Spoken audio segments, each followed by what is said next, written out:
Баршаларыңызға сәлем. Каналымда сіздерді көргеніме өте қуаныштымын. Бүгін сіздермен өте қызықты тақырып вакуум және де наули туралы болмақ. Бұл екі жаттығудың айырмашылығы неде және де қайсы жаттығу өте жақсы нәтиже береді. Және де бұл жаттығуларды кімдерге жасауға болады, кімдерге жасамауға болады, және де бұны біз не үшін жасаймыз? Міне осы сұрақтарды бүгін сіздермен талқылайтын боламыз, қыздар. Жалпы вакуум, наули бұл екеуі де, қыздар, бұл екеуі де йоганың жаттығуы, яғни йогадағы хатха йоганың бір шаткарм болып есептелінеді. Шаткарм дегеніміз қазақша мағынасы. Бұл 6 әрекет деген мағынаны білдіреді, қыздар. Жалпы вакуумға келейік.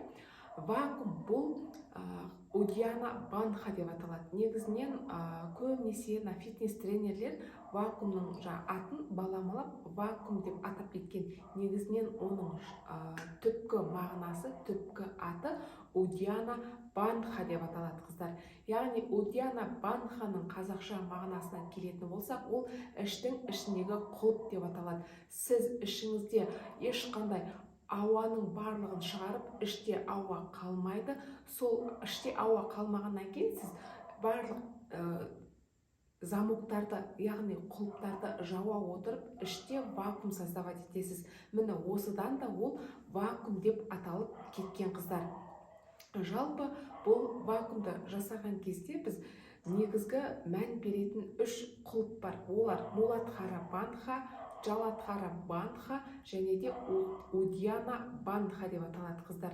Яғни муладхара бандха ол біздің тамақ асты замогы, удьяна бандха бұл біздегі көкет пен біздің денемізден кеуде қуысы және де құрсақ қуысы бар ғой. Осы екі кеуде мен құрсақ қуысын бөліп отыратын диафрагма деп аталады. Қазақшасы көкет. Міне сол жердегі замок, яғни ол жер удьяна бандха замогы деп аталады. Және де үшінші замок бұл жаландхара бандха, яғни қанатты қысу. Міне осы 3 замокты қысу арқылы жасалатын әрекетті біз вакуум, яғни удьяна бандха деп атаймыз. Ал наулиға келетін болсақ, қыздар, бұл наули осы вакуум арқылы жасалады. Яғни сіз вакуумды білсеңіз, наулиді 50% білесіз деген сөз. Яғни сіз наулиді жасаған кезде де біз бірінші вакуум жасаймыз, сосын барып наулидің әрекеттерін жасайтын боламыз. Ал наулиға келетін болсақ, наулидің негізгі қазақша мағынасы, қыздар, қазақшаға аударған кезде ол ағзаны тазалау және де нәзік тәнді қалыптастыру. Яғни ағзаны тазалап, нәзік тәнді қалыптастыруға баратын әрекет деген мағынаны білдіреді. Қараңыздар, бұл жерде неге ағзаны тазалау? Яғни бұл жаттығулар біздің ішкі құрылыс, әсіресе ішек жолдарын жақсартады. Ішек жолдарын толыққанды жұмысын 90-100%-ға жақсартатын жаттығу болып есептелінеді. Яғни біздің ішегіміз тазаланған кезде ағзамызда да тазаланады екен. Және де бізде 70% иммундық жүйе ішекте қалыптасқандықтан бұл жаттығулар жаңағы өзінің наули деп аталған себебі жаңағы ағзаны тазалайтын жаттығу болып есептелінеді, қыздар. Енді ханымдар, жалпы вакуум бізде динамикада жасалатын жаттығу, ал наули ол статикада жасалатын жаттығу. Вакуум жасаған кезде, қараңыздар, сіздер тек ішті ғана тартып тұрасыздар, жаңағы 3 замокты муладхара бандха, жаладхара бандха, удьяна бандха құлыптарын жабасыздар да ішті тартып тұрасыздар. Яғни одан басқа ешқандай әрекет жасамайсыздар. Ал наули жасаған кезде біз осы вакуум жасаймыз, 3 замокты жабамыз, вакуум жасаймыз. Вакуум жасай отырып сіздер іштің бұлшықеттерін басқарып үйренесіздер. Міне екеуінің айырмашылығы неде? Яғни вакуумда сіз тек қана бір позада қатып қалатын болсаңыз, ал наулида сіз керісінше вакуумды ұстай отырып іштің бұлшықеттерін өзіңіз басқарасыз. Яғни бұл жерде қандай бұлшықеттер? тік орналасқан бұлшық ет. Міне мына жерде белая линия деп айтып жатады көбісі. Мына жерде орналасқан тік бұлшық еттер. Одан бөлек және де іштің көлденең жолақты бұлшық еттері, яғни іштің екі шетіндегі көлденең жолақты бұлшық еттерін шынықтырасыздар қыздар. Наули жасаған кезде. Наули жасаған кезде қыздар, бастысы вакуумсыз бастауға бола ма деп сұрап жатады қыздар. Жоқ қыздар, вакуумды сіз 100% меңгерсеңіз, наулиді 50% меңгергенмен бірдей қыздар. Сондықтан да бірінші біз не істейміз? Вакуумды меңгересіздер, сосын ғана барып наулиді меңгеруге болады. Сосын қыздар, мынандай жағдайларда кездеседі, вакуум жасамай жаңағы наули жасап жататын жағдайларды кездеседі. Иә, олай жасауға болады, бірақ сіз алғашқы жаңағы вакуумды алғаш рет үйреніп жатқан адам болсаңыз, онда бірінші вакуумнан бастағаныңыз дұрыс қыздар. Жалпы бұл екі жаттығу не үшін жасаймыз? Бұл екі жаттығудың қандай пайдасы бар? Осы жөнінде айтайын. Жалпы бұл екі жаттығуда қыздар, біздің ішке жасалатын, өзіміздің ішімізге жасалатын самомассаж болып есептелінеді. Яғни самомассаж дегеніміз бұл ішкі органдарға, жаңағы біздің ішек құрылысымызға, асқазанға, одан бөлек іштің бұлшық еттеріне жасалатын керемет массаждың әсерін береді. Екінші пайдасы қыздар, бұл егер сізде әрдайым іш қату проблемасы, яғни іш қату сізді әрдайым мазалап жүретін болса, сіз осы екі жаттығуды жасау арқылы іш қатудан біржолата айығатын боласыз. Одан бөлек тағы да пайдалары өте ұшан теңіз.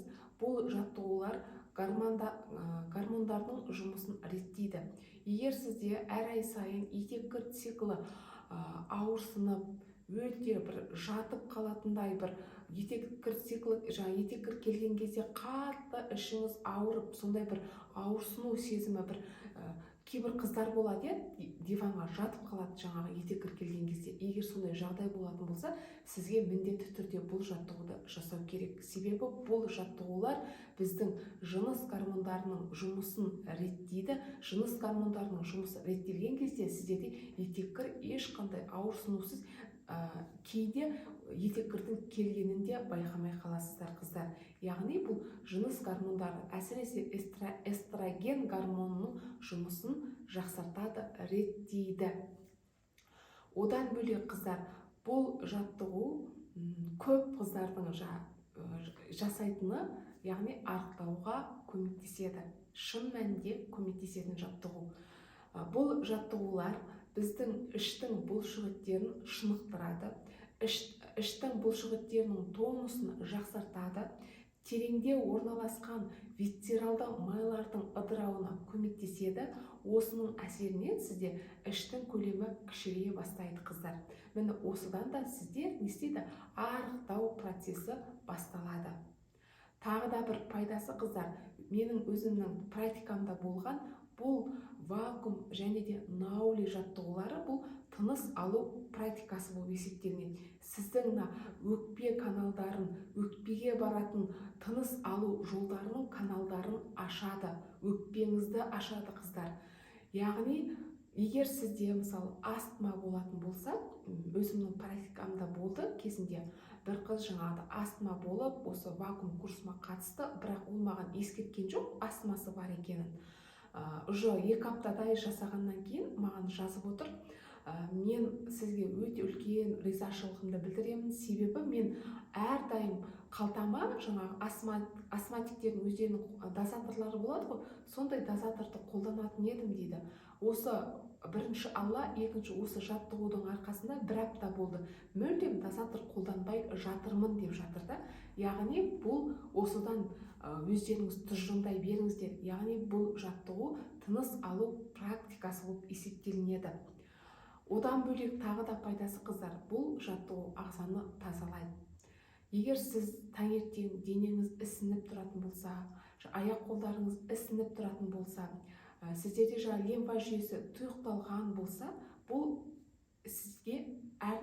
сіздер жасайтын жаттығу болып есептелінеді. Яғни бұл жаттығуды жасағаннан кейін сіздерде жаңағы қан айналым 2-3 есе жақсы жұмыс жасай бастайды да, денедегі түнімен жиналған артық сұйықтық, артық ісінулер кетеді. Яғни ол сыртқа шығады деген сөз. Яғни бұл айтатын болсақ, ағзада ісінулердің алдын алады қыздар. Және де бір айта кететіні қыздар, осы вакуум және де наули жаттығулары бала көтеруге көмектесетін жаттығулар болып есептелінеді. Егер сіздерде жаңағыдай кейбір қыздарда болады, жаңағы трубасы бітеліп қалған, ондай қыздарға міндетті түрде наули жаттығу жасау керек. Бұл наули жаттығу жаңағы труба бітелудің алдын алады. Труба бітелудің осы наулиді жасау арқылы да сіздер вакуумды жасау арқылы да бала көтере аласыздар. Ондай жағдайлар практикамда өте көп болған. Жалпы қыздар айта берсе, бұл жаттығулардың пайдасы ұшан теңіз. Бұны сіз жасамасаңыз, ешқашан оның нәтижесін көре алмайсыздар. Бұны тек күнделікті, регулярно деп айтып жатады ғой, күнделікті үзбей жасаған кезде сіздер бұның міндетті түрде нәтижесін байқайтын боласыздар.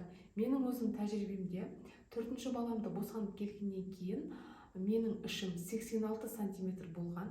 Мен осы вакуумды 2 апта үзбей жасаған кезде менде 10 сантиметрге белім кішірейді. Яғни белім 76 сантиметр болды. Бастапқы кезде бұл вакуум жаңағы наули жаттығулары объем, яғни сіздің көлеміңізді өте жақсы кетіреді. Енді қыздар, бұл екі жаттығудың айырмашылығы неде? Бұл екі жаттығудың айырмашылығы жаңа айта кеттім. Вакуум динамикада жасалатын болса, наули статикада жасалады. Яғни сіз қараңыздар, бұл жерде ортадан жгут шығарасыз. Сол жгут деп айтады. Оны матхьяма наули деп атаймыз біз неде? Жалпы йогада. Сол матхьяма наули ортадан жгут шығардыңыз. Сол жгутты сіз оңға, солға айналдыра отырып, іштің бұлшықеттерін не істейсіз? Шынықтырасыздар қыздар. Міне осылайша сіздерде іште жиналған майды ыдыратасыздар. Май ыдырау процесі басталады. Яғни іштегі майдан арылатын ең керемет жаттығу десек болады. Егер сіздің ішіңіздің көлемі үлкен болса, қыздар, онда кішкене оған тағы да физикалық белсенділік, тағы да қосымша жаттығулар, мысалы кардио жаттығу, аэробика жаттығу, жаңа билеу секілді сондай жаттығулар қосатын болсаңыздар, тез арықтауға көмектеседі. Енді қыздар, қайсысы нәтиже береді? Қай жаттығу өте жақсы нәтиже береді? Бұл жерде айта кететіні, ең жақсы нәтиже беретіні бұл наули. Бірақ бірден наулиді бастап кетуге болмайды. Бірінші вакуумды меңгересіз, сосын ғана барып наулиді жасайсыз. Яғни наулиді меңгересіздер. Осыны ұмытпаңыздар қыздар. Мен наули үйренгім келеді, бірақ неден бастарымды білмеймін деп қыздар көбінесе сұрап жатады. Ондай қыздарға айтарым, бірінші вакуумды меңгересіз, сосын ғана барып наулиді үйренесіздер. Енді қыздар, бұл жаттығуларды жасауға болмайтын жағдайлар бар. Қандай жағдайда бұл жаттығуларды жасауға мүлдем болмайды? Бірінші кезде табиғи босанғаннан кейін 2 айға дейін бұл жаттығуларды жасауға болмайды. Жүкті келіншектерге жасауға болмайды. Егер сіз жаңағы операция кесір тілігімен босанған болсаңыз, кемінде 6 ай күтініп, УЗИға түсіп, УЗИда ішкі тігістердің барлығы біткен болса, 6 айдан кейін жасауыңызға болады. 6 айға дейін толмаған болса, онда мүлдем жасамайсыздар. Және де, егер сіздің асқазанда гастрит, энзимный гастрит, асқазан жарасы болатын болса, және де 12 елі ішекте ақаулар болатын болса, ондай кезде бұл жаттығуды да сіздерге жасауға болмайды.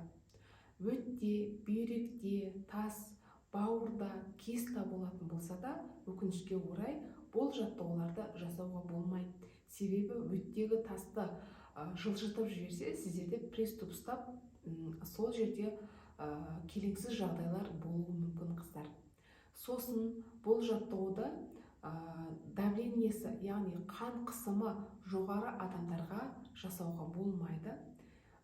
Неліктен? Себебі біз бұл жаттығуды жасаған кезде біз дем алмай іштің ішкі қысымымен жасалатын жаттығу болғандықтан, ол жаттығуды жасаған кезде сіздің қан қысымыңызды көтеріп жіберуі мүмкін. Сондықтан да қан қысымы жоғары адамдарға бұл жаттығуды жасауға болмайды.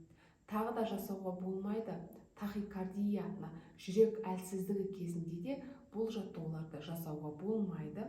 Себебі вакуум науле жасаған кезде біз қан айналымын 2-3 есе арттырамыз, ал ол өз кезегінде жүрекке нагрузка түседі де, ал егер сізде жаңағыдай жүрек әлсіздігі болған кезде, ол жүрекке тағы да қосымша нагрузка түсіреді. Сол себепті де ондай кезде де жүрек әлсіздігі кезінде де бұл вакуум науле жаттығуын жасауға болмайды. Одан бөлек, егер сіздің жатырыңызда түрлі жаңағы воспалиттер не дейді ғой, түрлі аурулар болатын болса, миома, киста, папиллома секілді, эндометриоз секілді аурулар болатын болса, өкінішке орай, ондай кезде де вакуумды да, наулиді да жасауға болмайды. Менде миомам өте кішкентай еді, менде киста өте кішкентай көлемде, маған жасауға болады шығар деп көбінесе қыздар сұрап жатады. Жоқ қыздар, болмайды.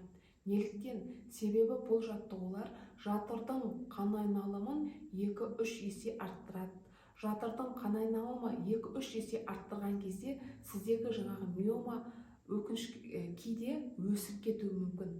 Кей жағдайларда мүлдем жойылып кетуі де мүмкін қыздар. Мүлдем жоқ болып кетуі де мүмкін. Сондықтан да егер сізде миома, жаңағыдай киста, эндометриоз, эрозия секілді аурулар болатын болса, тек дәрігердің рұқсатымен ғана жасайсыздар, және де әрдайым дәрігердің бақылауында болып отырасыздар. Сосын қыздар, спираль бар кезінде жасауға бола ма деп сұрап жатады. Спираль бар кезінде вакуумды жасауға болады, наулиді мүлдем жасауға болмайды. Бірақ егер сіз спиральді жақын арада салғызған болсаңыз, онда болмайды. 6 айға дейін күтінесіз, 6 айдан кейін ғана барып, спираль бар кезде вакуумды жасай бересіздер. Ал наулиға келетін болсақ, спираль кезінде наулиді мүлдем жасауға болмайды. Тек әшейін жасап көрейінші, қандай екен деп қызығушылықпен жасап жүрмеңіздер. Оның кері зардаптары да болуы мүмкін. Сосын қыздар, асқынған аурулар кезінде, мысалы асқынған созылмалы аурулар кезінде де бұл жаттығуларды жасауға болмайды. Грипп, жаңағы тұмаумен бір салқын тигізіп, сондай аурулар кезінде де бұл жаттығуды жасамаған дұрыс қыздар. Және де опухоль деп жатады ғой, қатерлі ісік ауруларында, рак ауруларында да бұл жаттығуларды жасамайсыздар. Басқа кез келген уақытта жасауға болады. Тағы да бір айта кететін қыздар, етеккір кезінде жасауға болмайды. Етеккір келгеннен кейін толық тазарып біткенше жасамайсыздар. Менде жай ғана аздан келіп жатыр, жасауға бола ма деп сұрап жатады. Жоқ қыздар, ондай жағдайда да жасамайсыздар бұл жаттығуды. Етеккір кеткеннен кейін 2 күн күтіп, 2 күннен кейін ғана барып жасасаңыздар болады.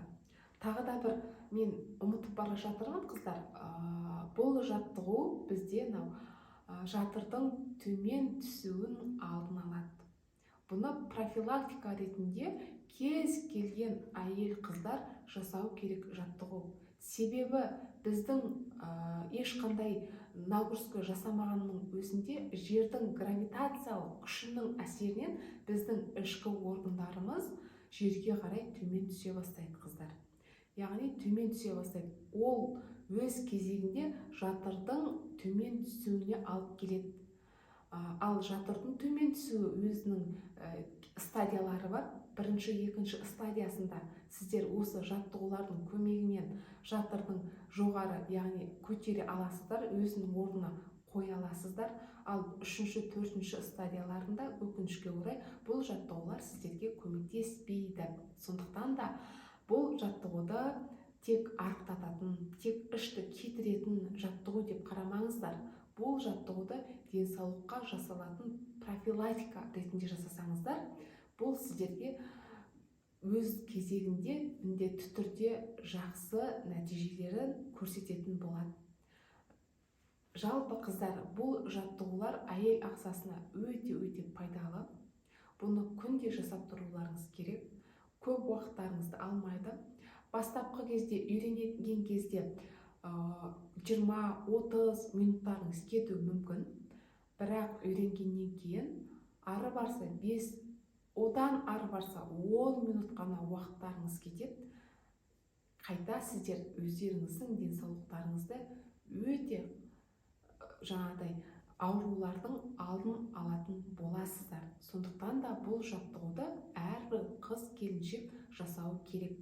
Және де бұл жаттығу өте пайдалы екен ғой деп бет алды кез келген видеоға қарап жасауға болмайды. Бұны арнайы мамандармен, көмегімен, солармен кері байланыс жасай отырып меңгеретін болсаңыздар, сіздерде ешқандай да денсаулыққа кері әсер болмайды. Ал өздіктеріңізше үйренетін болсаңыздар, кейде денсаулыққа кері әсері де болып жатады. Сондықтан да міндетті түрде маманмен бірге үйреніңіздер.